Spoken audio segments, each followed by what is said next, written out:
اعوذ باللہ من الشیطان الرجیم بسم اللہ الرحمن الرحیم الصلاۃ والسلام علی خاتم النبیین السلام علیکم ورحمۃ اللہ وبرکاتہ۔ بلی تھیلے سے باہر آ گئی، بلکہ بلا تھیلے سے باہر آ گیا ہے۔ باگڑ بلا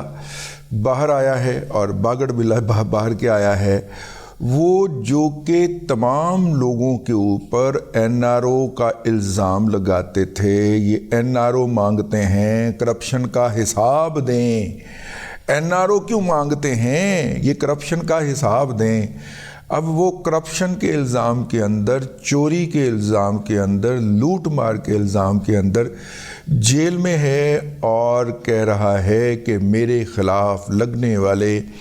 تمام الزامات جو ہیں وہ ڈراپ کرتے ہیں۔ اس کی پوری تفصیل جو ہے وہ ہم آپ کی خدمت میں عرض کرتے ہیں، آپ نے انجوائے کرنا ہے۔ ہوا کچھ یوں کہ چاچو نے وزیر اعظم کا انتخاب 201 ووٹوں سے جیتنے کے بعد قومی اسمبلی سے خطاب کیا۔ اس قومی اسمبلی کے اندر جو ہے وہ سنی اتحاد نے کھپ کھپا کیا۔ پی ٹی آئی تو مرحوم ہو گئی، تو سنی اتحاد نے کھپ کھپا بھی کیا۔ اس کھپ کھپا کے اندر چاچو نے یہ کہا کہ مساک معیشت کے بعد اب مساک مفاہمت کی میں دعوت دیتا ہوں،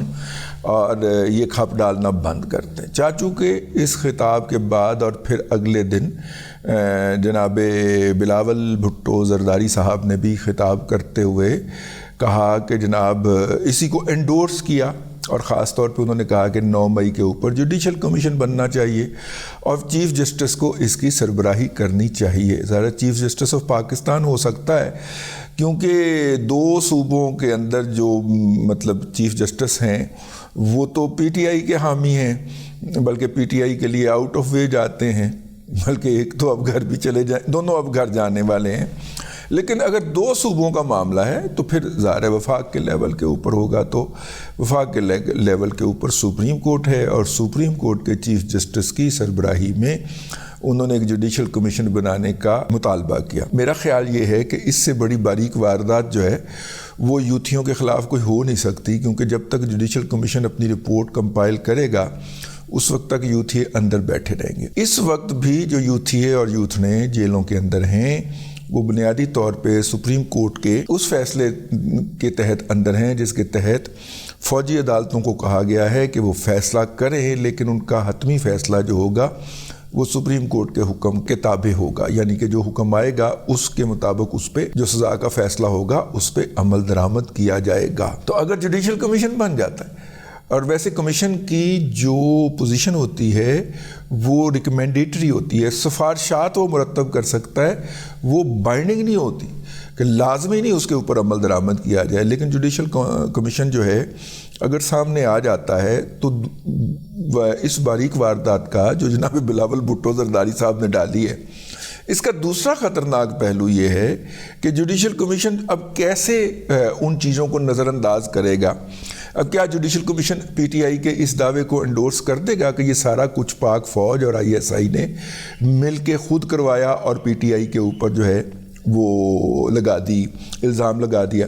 ظاہر ویڈیوز موجود ہیں، ڈاکومنٹری ایویڈنس موجود ہیں، ان کی باہمی اپنی آڈیوز موجود ہیں جس کے اندر یہ حملہ کرنے اور کوآرڈینیٹ کرنے کا کہہ رہے ہیں۔ تو بنیادی طور پہ اس وقت تو ارت برت شرط آئیں بائیں شائیں کر کے تو یہ نکل جاتے ہیں نا پی ٹی آئی والے، اس میں سے اپنی مرضی کے ججز کے پاس جاتے ہیں اور وہ کر دیتے ہیں۔ جب سپریم کورٹ مہر لا دے گا، بلاول صاحب بہت باریک کھیلے ہیں، بچہ ٹیلنٹڈ ہے، ٹھیک ہے، بلاول نے بہت باریک کھیلا ہے۔ جب سپریم کورٹ مہر لگا دے گا کہ نہیں بھائی یہ تو باقاعدہ کوآرڈینیٹڈ ایفرٹ تھی اور سازش کے ذریعے کی گئی تھی، تو پھر یہ ساری عدالتیں، یہ جو یوتھیوں کی اور یوتھنوں کی عدالتیں بھری ہوئی ہیں، یوتھن ججز بھی ہیں، وہ تو اڑ جائے گا نا سارا بیانیہ۔ یہ باریک واردات ڈال دی ہے بلاول صاحب نے۔ جب یہ دونوں تقاریر ہو گئیں تو ان تقاریر کے بعد ہاتھ سے لکھی ہوئی ایک درخواست نہیں ہے بلکہ ریزولوشن ہے، 13 ارکان نے جی اس کے اوپر دستخط کیے ہیں، اور 13 ارکان نے، سنی اتحاد کونسل کے 13 ارکان نے ہاتھ سے لکھی ہوئی ایک ریزولوشن کے اوپر دستخط کیے ہیں، اور پاکستان زندہ باد کو زے کی بجائے زال سے لکھا ہے، اور بھی بڑی املا کی غلطیاں ہیں۔ اب یہ انٹینشنلی ہیں، یہ جان بوجھ کے کی گئی ہیں یا نہیں، کیونکہ اتنی املا کی غلطیوں والی جو ہے، اگر سپیکر صاحب نے یہ کہہ دیا کہ یار درخواست ٹھیک لکھاؤ اور کمپوزنگ کروا کے لاؤ، اسمبلی کا سٹاف موجود ہے، آپ اس کو یہ درخواست دیں، وہ یہ درخواست آپ کو غلطیاں ٹھیک کر کے کمپوز کر کے دے دے گا، اور آپ وہ لے کے تو اسمبلی سیکریٹریٹ کے اندر جمع کروا دیجئے۔ لیکن انہوں نے کیا کیا ہے، ہاتھ سے درخواست لکھی ہے، تصویریں کھینچ کے سارے میڈیا کو بھیج دی ہیں۔ درخواست نہیں، ریزولوشن، درخواست تو میں کہہ رہا ہوں، ریزولوشن لکھی ہے، قرارداد لکھی ہے کہ یہ قرارداد جو ہے ہم پیش کرنا چاہتے ہیں اور اس کے اوپر بحث کرائی جائے اور قرارداد منظور کی جائے۔ اب اگر اس قرارداد کو آپ این آر او نہ کہیں تو کیا کہیں؟ اور اس کے بعد جو ان کے قائد ہیں آج کل، وہ سگریٹ فروش مافیا کا ایجنٹ جو ہے اسد قیصر، اس نے کہا ہے کہ جناب آپ چاہتے ہیں کہ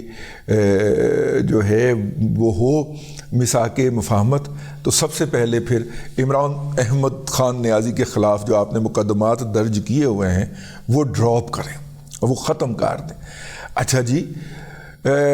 مقدمات درج کیے ہیں لا انفورسنگ ایجنسی نے، اور غداری کے، تخریب کاری کے جو مقدمات ہیں ان کے اندر جو ہے وہ بنی ہے ریاست وکیل۔ تو اگر غداری کے مقدمات اور دہشت گردی کے مقدمات ختم ہو سکتے ہوتے، جو کہ نہیں ہو سکتے، پرائم منسٹر بھی نہیں کر سکتا، ٹھیک ہے، اس کے لیے باقاعدہ آپ کو لیگل پروسیجر اڈاپٹ کرنا پڑے گا، عدالتوں سے بری ہونا پڑے گا۔ بھئی یہاں پہ اگر جھوٹی ایف آئی آر درج ہو جائے کسی کے خلاف، میرے جیسے عام آدمی کے خلاف، تو اس کو 5-6 سال لگ جاتے ہیں عدالتوں میں رلتے ہوئے، تو وہ ایف آئی آر اس کے خلاف خارج نہیں ہوتی۔ حالانکہ محکمہ بھی لکھ کے دے دیتا کہ سانو اس نال کوئی لینا دینا نہیں، لیکن وہ خارج نہیں ہوتی۔ یہ تو باقاعدہ ریاست کے اداروں کے اوپر حملہ ہوا ہے۔ آپ یہ تو نہیں کہہ سکتے نا کہ مجھے تو کسی نے بہلا پھسلا کے تو حملہ کروا دیا تھا۔ وہ ایک ایک ان کی یوتھن، ایک ایک یوتھیا جو ہے وہ باقاعدہ حماقت یہ فرما چکا ہے کہ اپنی ویڈیو بنا کے حملہ کرتے ہوئے کی، مار کٹائی کرتے ہوئے کی، اینٹیں پھینکتے ہوئے کی، مور چوری کر کے جاتے ہوئے کی،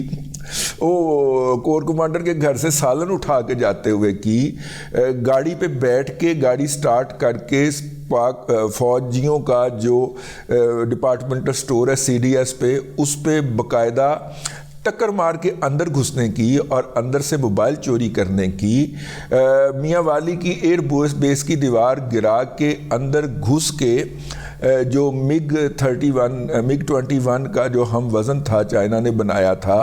اور وہ ہم نے اب ابینڈن کر دیا ہوا ہے، فارغ کر دیا ہوا ہے، لیکن اس کو کھڑا تو کیا ہے، کل کو گاہ کی لگ جاتا ہے، اس کو بھیج دیں گے، اور اس کے اوپر حملہ کر کے اس کے اوپر خصوصی کیمیکل پھینک کے آگ لگانے کی، یہ تمام ویڈیوز تو موجود ہیں نا اداروں کے پاس، ان کے گھر پہ حملہ ہوا تھا۔ تو مطلب کہ ان سب کو نظر انداز کر دیں۔ اس کے اندر ادارے پٹیشن درخواست دہندہ ہیں یا ریاست درخواست دہندہ ہے، اس کو پرائم منسٹر کیسے معاف کر سکتا ہے، یا اسمبلی کیسے اس کو کنڈون کر سکتی ہے، بلکہ اس سے وڈرا کر سکتی ہے؟ اس کے لیے تو ریاستی عمل، پورا عدالتی عمل بھگتنا پڑے گا۔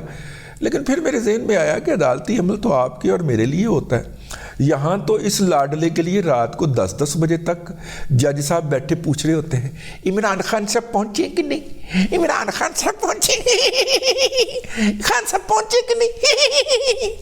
بھئی باقاعدہ میں نے دیکھا ہے، مطلب خان صاحب آ رہے ہیں، جج صاحب شرما رہے ہیں، کھانگڑ قسم کی دلہن شرماتی ہے نا، مطلب 9 پہ آتا دلہن نہیں، کھانگڑ قسم کی جو دلہن ہوتی ہے وہ جس طرح شرماتی ہے، اس طرح جج صاحب عدالت کے اندر بیٹھے ہوئے خان صاحب پہنچے کہ نہیں، گھوڑے کی طرح ہی نہلا رہے ہوتے تھے۔ وہ جج صاحب کے سامنے اگر مقدمہ پیش ہوگا تو انہوں نے تو فارغ کر دینا ہے، انہوں نے تو فوری طور پہ قانون کے اندر کوئی پروویژن ہو یا نہ ہو، انہوں نے تو مقدمہ خارج کر دینا۔ اینی وے، قانون کے اندر پروویژن نہ ہونے کے اوپر جو ایک حرکت فرمائی تھی یہ علی ساہی کے سسر نے، اور جناب مظاہر علی اکبر نقوی صاحب نے جو حماقت فرمائی تھی کہ مشرف کو سزا دینے والی عدالت کو انلیگل ڈکلیئر کر دیا تھا، جس کی ان کے پاس جورسڈکشن ہی نہیں تھی۔ ماشاءاللہ عمرانڈو ججوں نے، کیونکہ انے واہ پرتی ہوئے تھے اور انے پرتی ہوئے تھے، انہوں نے ایسے قانونی کارنامے، آئینی کارنامے سر انجام دیے ہیں کہ رہے رب کا نام۔ ان کا خیال تھا کہ انہوں نے مرنا نہیں ہے، اور انہوں نے مر کے فیض حمید کے چرنوں میں جا کے یا ISI کے چڑیا گھر والے دفتر میں جا کے دفن ہونا ہے۔ انہوں نے قبرستان میں دفن نہیں ہونا، اس لیے جو ان کو اس وقت کہا گیا انے واہ کرتے گئے۔ تو اب وہ سارا کچھ گھوم کے واپس تو آنا ہوتا ہے نا، مرنے سے پہلے رب تعالیٰ نے ہر بندے کو اس کی اصلیت تو دکھانی ہوتی ہے۔ تو مشرف صاحب کے خلاف جو انہوں نے انے واہ مقدمہ درج کیا، وہ عدالت ہی لیگل ڈکلیئر کر دی تھی۔ سپریم کورٹ پہ آئے، پنجابی میں کہتے ہیں سپریم کورٹ پڑا ہے، جس طرح چھاپا پڑتا ہے اس طرح سپریم کورٹ پڑا ہے، اور ان دونوں ججز کے اس اقدام کو غیر آئینی قرار دیتے ہوئے ان کا فیصلہ اڑا دیا ہے۔ یعنی کہ جسٹس سیٹھ وقار والا فیصلہ جو ہے وہ، اور فضل کریم کے صاحبزادے جو ہیں، وہ کیا نام ہے ان کا، ان والا فیصلہ جو ہے وہ بحال ہو گیا۔ اور اضافی نوٹ لکھا تھا جسٹس سردار سیٹھ نے، اور پشاور ہائی کورٹ کے تھے، انہوں نے کہا تھا کہ مطلب کہ اس کو لٹکایا جائے مشرف کو، اور اگر فوت ہو جائیں تو ان کا جو سکیلٹن ہے، ڈھانچہ جو ہے ہڈیوں کا، قبر سے نکال کے اس کو لا کے تو ڈی چوک کے اندر لٹکایا جائے۔ اینی ہو، یہ بات تو سائڈ پہ ہو گئی۔ جاتے جاتے میں نے کہا اس بات کا بھی تذکرہ کر دیا جائے کہ وہ بھی فیصلہ آ گیا، لیکن NRO مانگ لیا پائی جان، ٹھیک ہے۔ اس پہ کون سا فکرہ میرا جو ہے افاقی فکرہ وہ آئے گا، فٹ آئے گا؟ لمحہ موجود میں جو جرم کر رہے ہوتے ہیں بائن ہی اس کا الزام دوسروں پہ لگا رہے ہوتے ہیں، اے آئے گا یا اے فکرہ فٹ آئے گا کہ ان کو موت نہیں آئے گی، اس کو موت نہیں آئے گی، ان کو یوتھیوں کو، جب تک اپنا سارا تھوکا ہوا چاٹ نہیں لیں گے۔ یہ آپ نے فرمانا ہے کہ کون سا فکرہ یہاں پہ ہم کس کو کریں گے، کیونکہ ہمارے ان فکروں کی جو ہم سے ادا ہو گئے ہیں رب کے کرم سے، ان کی سچائی ان کے بارے میں ہر گزرتے روز کے ساتھ جو ہے وہ ثابت ہوتی چلی جاتی۔ چلیے اب تک کے لیے اتنا ہی، اگلے ولاگ کے اندر پھر حاضری ہوگی۔ اللہ تبارک و تعالیٰ آپ کو آسانیاں عطا کرے اور آسانیاں خلق خدا میں تقسیم کرنے کی توفیق عطا کرے۔